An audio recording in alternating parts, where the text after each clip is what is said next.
Hi, everybody. Thanks for joining. My name is Ahmed. I'm an interventional radiologist at the University of Chicago.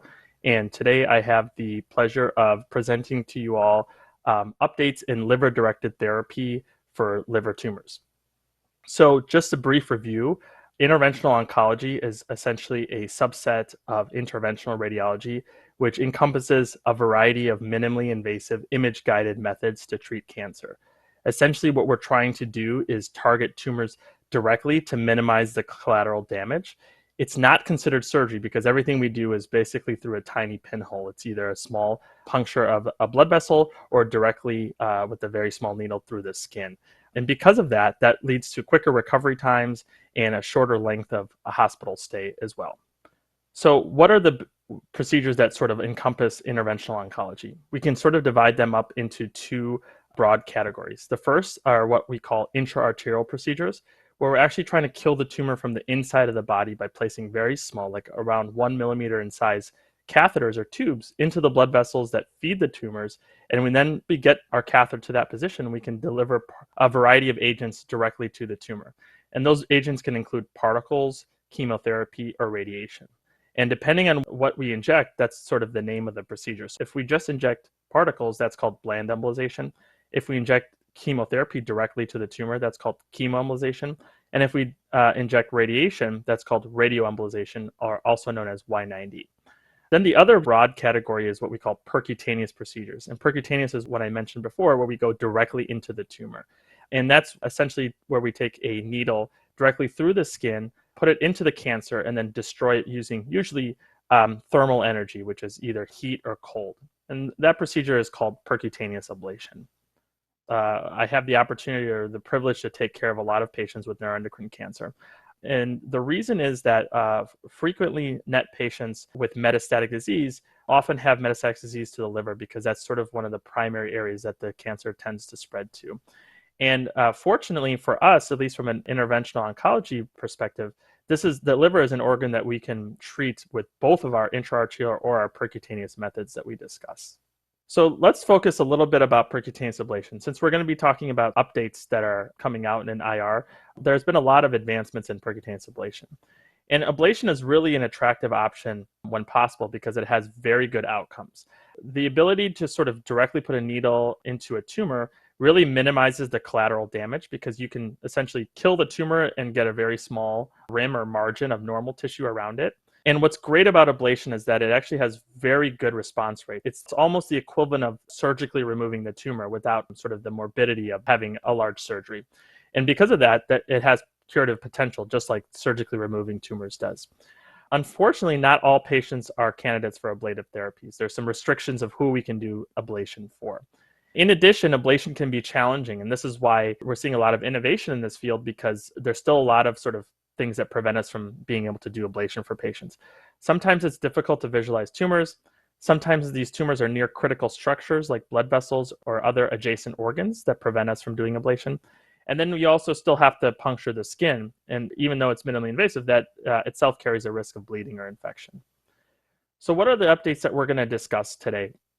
And these are some of the sort of exciting things that are already here and or sort of near-term horizon that will allow us to hopefully improve the care that we provide our patients with cancer. The first thing I want to sort of talk about a little bit is what we call combination IR therapy, sort of doing both intra-arterial and ablation procedures. And the second thing we'll touch upon is robotics and navigation. And then the third thing, I think there's a lot of excitement from my talk last year about a technology called histotripsy, which is non-invasive ablation, which is really exciting as well. So let's first talk about combination therapies. I talked about two umbrellas of treatment being intra-arterial based procedures and ablation. Not commonly, but sometimes patients may need both an ablation and an intra-arterial therapy. And what we've now sort of evolved into, at least in our field, is we have new imaging capabilities, what I like to call hybrid rooms, that facilitate multiple procedures in one setting. And what is that technology? That technology that we are sort of blessed to have and that we use is something called angio-CT, where you actually take a CT scanner and you combine it with a traditional X-ray room. What does that sort of technology allow? It allows us to use the CT scanner to perform the ablation procedure, where we place the needle into the tumor to burn it. And then we can switch right over to X-ray without having to move the patient or bring the patient back another day. We can then use the X-ray to guide our embolization procedure. So what does that look like? Here's an example. This is a patient that we treated recently that had a very large lesion in the liver that was growing. He had NET, and he also had multiple other smaller tumors in the right lobe. So we discussed at our multidisciplinary tumor board that we would really like to get good control of the large tumor. So we want to ablate that because we talked about how ablation gets us really, really good control of tumors, almost equivalent to surgically removing them. And then we were also wanted to sort of embolize the smaller ones with bland embolization with particles to try to essentially cut the blood supply off to those tumors. So this was the patient's MRI, and you can see here on the image on the left, the circle is around the dominant tumor there. And then on the image on the right, you can see the smaller lesions highlighted by the red arrows. And there were other smaller tumors as well that I didn't include. So we started first in the hybrid room with our CT scan, and you can see there's the tumor right there. And we proceed with CT guided ablation when we use the CT scanner to guide a needle going directly through the tumor. And that's what it looks like when the needle's perfectly in position. You can see the needle sort of right there. I'm going to highlight it with the blue arrow. It's going, skewered the tumor in half, essentially. Now, with it in place, we can connect it to our microwave machine, and we can essentially turn it on and burn this tumor for about 10 minutes. And when we do that, this is what it looks like after that. And you can see now there's basically a black hole. The tumor is no longer lighting up like a light bulb. It's basically dead, and you see some brightness around it that's just inflammation. And essentially now we've created that sort of red tumor into a large black hole. Now we don't need to stop. With the hybrid room, we can actually now turn the CT off, we can turn the X-ray on, and we can do an angiogram. And this is what an angiogram looks like. This is the patient's right lobe of the liver. We were injecting dye from the right hepatic artery, which is the artery that feeds the entire right lobe of the liver. And what you can see here are multiple tumors. You can see all these tumors that are sort of lighting up like light bulbs. And so what can we do now that we're from the inside, we're coming from the artery, we can actually shut off the blood supply to this whole lobe and occlude the blood flow to it. You can see here with this angiogram, we've cut off the blood supply all to the right lobe of the liver there. You can see these tumors are no longer getting any blood flow, and hopefully on our follow-up, we'll show that they're dead. So moving forward, I showed ablation as part of the first, step of that procedure. And what tools can we use to make ablation more precise and safe? So everything that I showed that we did, we have to do that by hand, and we have to do that. That takes a lot of time and experience and skill. And, with ablation, sometimes to target a tumor can be very difficult, especially when the tumor is sort of along the dome of the liver. And when it's along the dome of the liver, it's sort of surrounded by lung. In addition, if you don't place the needle perfectly, getting that adequate margin of tissue that we talked about, it's going to burn a circle. We want to make sure we get some normal tissue around it to make sure that we get the entire tumor. And sometimes that can be very difficult to assess in real time.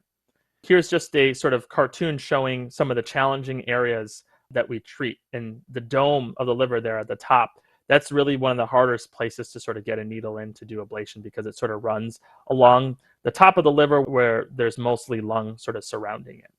So what has evolved in the last couple of years, robotics have really started to get very sophisticated, and the ability to use robots actually has revolutionized traditional surgery, and now it's making its way into interventional radiology.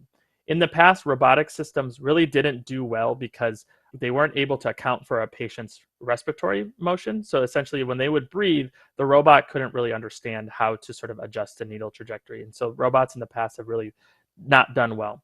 There's newer systems that now account for breathing and sort of take that into account. And so this is one of those systems that I recently sort of got some education on. You can see here, first what you do is you do a planning CT scan. And with the CT scan, you essentially take a computer and you just say, this is how I would like to enter the tumor. This is how I'd like to place the needle.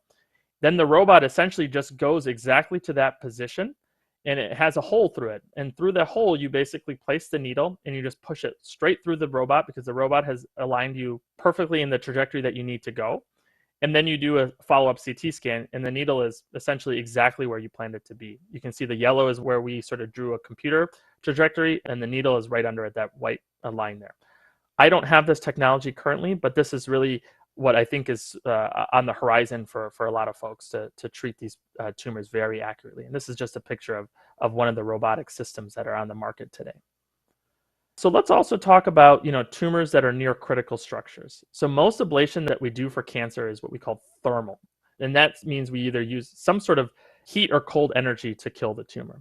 And for neuroendocrine cancer, as I sort of showed in the original example, we primarily use heat using a technology called microwave. And microwave is great. I use it for over 90% of my procedures. But when a tumor is close to critical structures, like the bile ducts to the gallbladder, the nerves, intestine, things like that, it's not ideal because it can burn those things. And so now we have a myriad of technologies actually that are non-thermal that can reduce the risk of damage of these structures. And I'm going to touch on just one or two of these. Just know that there's additional ones, and I'm happy to touch upon those, at future lectures. One of those exciting ones that we use not infrequently anymore is something called irreversible electroporation, or IRE. And with IRE, we place electrodes in and around a target tumor and apply high voltage electrical currents. Essentially, we're electrocuting the tumor by poking holes in its cell membrane. And when you do that, you actually cause cell death. And what's great about IRE is it really is effective for killing tumors, and it's really effective at sort of preserving other structures. And specifically, structures that are made of collagen are essentially protected by IRE. And that is advantageous because a lot of things like blood vessels and bile ducts are actually primarily collagen based. And so that makes IRE very safe around structures like this. This is a patient that actually had a tumor in a very, very challenging location next to the rectum in the pelvis with a lot of critical structures and nerves around it. And we agreed to perform this procedure. You can see here, I've highlighted it on the PET scan, the bright object there. We agreed to do this procedure with IRE because we felt we could do this safely. And you can see with IRE, it's a little bit different than the other technologies in that with the other ablation modalities, you want to put a needle directly through the tumor. With IRE, it's actually the opposite. You want to put needles all around the tumor. You want to bracket the tumor. And in this case, we only needed to use 3 needles, and we did it in a triangular configuration, as you can see on the image all the way on the right there. The tumor with the red there in between the triangle. And what this is going to do is going to send electrical currents between all 3 of those needles and essentially electrocute everything inside of that triangle. And this is sort of what that looks like. Very, very small needles. As you can see, when we're done, we just place a Band-Aid on that patient when we're done. And we do this for the liver as well. So this is not just specific to this area. And you can see, I like to include this example because it really shows that, you can see some gas in that area from where we did the IRE procedure. I want to finish by talking about how we can make ablation even safer. Like we talked about, no matter what we're currently using for ablation, it still requires placement of 1 or more needles through the skin. And so no matter how safe or small the needles are, there's always going to be a theoretical risk of bleeding because of the needle going through the skin. There's a new technology now that you don't have to put anything through the skin, and that's called histotripsy. And this actually has the potential to allow us to perform ablation, but do it in a completely non-invasive manner. And so what exactly is histotripsy? Histotripsy is actually a fancy word for focused ultrasound. The focused ultrasound, it sort of takes these ultrasound beams, converges it on a specific area, and it causes cavitation. When you cause cavitation, you basically create these small bubbles that actually lead to the tissue cavitating and actually getting destroyed. So even though you're not putting anything in the body, you're actually creating like a crater of tissue. You're actually obliterating tissue. And similar to like IRE, histotripsy doesn't really have any negative or sort of deleterious effects on critical structures that are nearby. And also sort of advantageously, it doesn't utilize any radiation. So this is a radiation-free, non-invasive, mechanical method of ablation. And so it's just like when we do ablation. And this is an example of what this looks like. This is actually from a pig liver that we did histotripsy on. And you can see it actually creates like this crater. It actually shells away the tissue. And we call it like a liquefied homogenate. And that over time will just become a scar. The body will just heal that. And so it's really impressive, its ability to sort of do this non-invasively.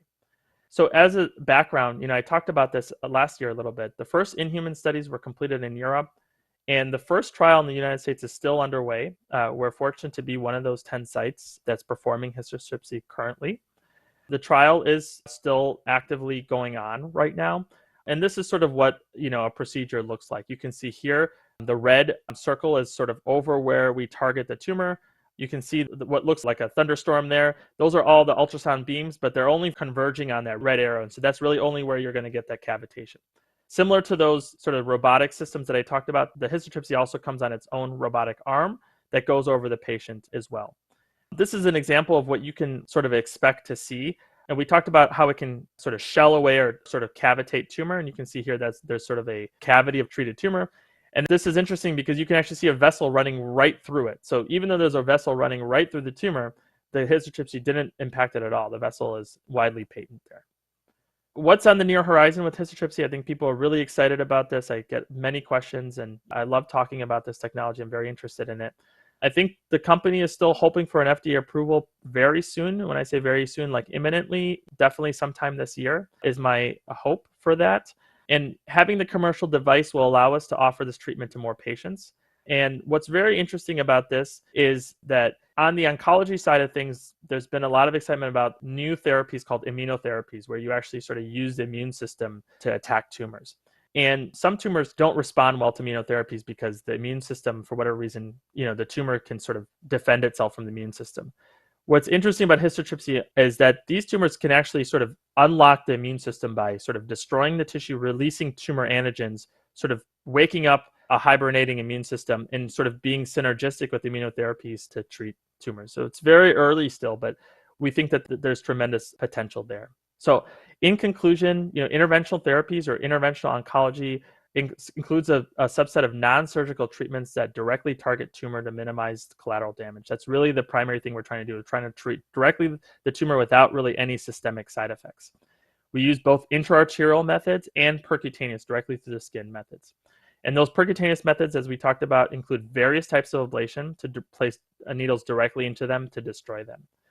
And the recent advancements that we discussed today include combination strategies to treat a variety of tumors, robotic technologies to improve precision and safety in navigation, and future technologies on the immediate horizon, such as histotripsy, that may make these procedures completely non-invasive. So with that, I'll stop, and I thank you for your time, and I welcome any questions anytime, and or you can always find me on Twitter.